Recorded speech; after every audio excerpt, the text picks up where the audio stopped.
Hi, this is Nick with a review of the Citizen Aqualand stainless steel dive watch.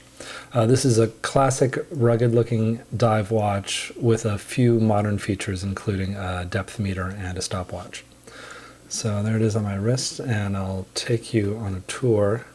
Let's first start off with the stopwatch. You hold the upper left, whoops, no you don't. You hold the lower right button down for 3 seconds and it'll go into stopwatch mode. There it is. Great. And we'll start that. And we'll just run this throughout the tour. Usually that orange second hand doesn't move. It shows you the charge of the battery. This is an Echo Drive model, so it's solar powered. So that usually shows you the battery charge.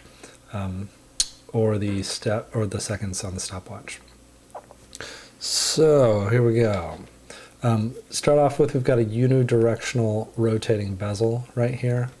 So you can rotate this around to time your dives. If you put it on your minute hand when you start, then you're 10 minutes into the dive, 20 minutes into the dive, and so on. It's got a screw down crown here, and the depth meter is good for 125, whoops, wrong end. The depth meter is good for 125 feet, as you can see there. And this watch is rated for a diver's 200 meters, which you can kind of see right under there, which is good for 600 feet. That's different than water resistant 200 meter. This is a real sort of diving standard for the watch. So as I said, it's solar powered. Usually 20 minutes out in the sun will charge it up to a full charge.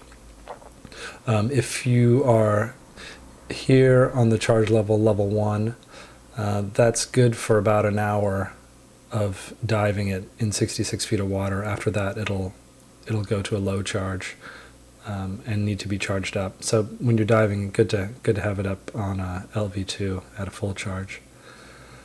So it's got a nice long band, as you can see here, and nice good quality rubber strap. And then here it's got the no decompression diving time limits. So if you dive at a depth of, say, 50 feet, you can stay under for 100 minutes without having to do a decompression stop on the way up. And so it gives you the whole chart there. So that is that. And then you can see our stopwatch is running. And I'll take you on a tour of the face. Up at the top, of course, here we have the elapsed minutes on the stopwatch at the 12 o'clock subdial. The 9 o'clock subdial shows the 24-hour hand, so you can see it's 9:20 at night. And then this is at the 6 o'clock subdial, the seconds for the watch, just the second hand. So that is that. And then we've got the date window here. And yeah, and as I said, the bezel. So our stopwatch has been running now for, looks like 3 minutes, going on 4 minutes. So we'll stop it.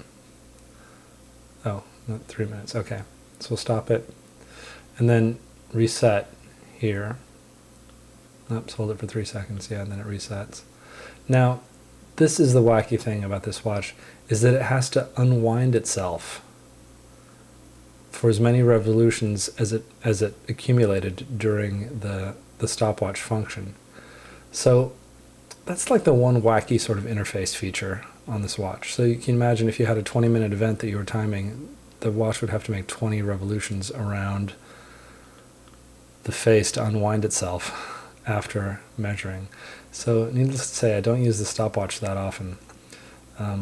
The depth meter, however, is pretty cool. It shows you your current depth here, as you're diving, and then to show your maximum depth after you finish diving, hit the upper right hand pusher once, and then it'll give you your maximum depth of your last dive, which is in this case 40 feet, it looks like. So that's that. And then it goes back to showing you your charge mode. So this is level 1 charge right now. So, and then to set the date unscrew the crown. Oh, there we go. Pull it out one stop, and then there you go. There's the date. So pretty easy to set. And screw it back down. Here's the depth sensor, and then this is the back of the watch here. A little scratched up. I've had it a little while. So the good thing about this being battery powered or solar powered is that you don't need to get the batteries changed. It'll just charge itself up, which is, you know, good for diving watches because they don't have to open the case. So that is it. Let me see if I can show it to you in the dark so you can see the luminescence. Okay, here it is at night.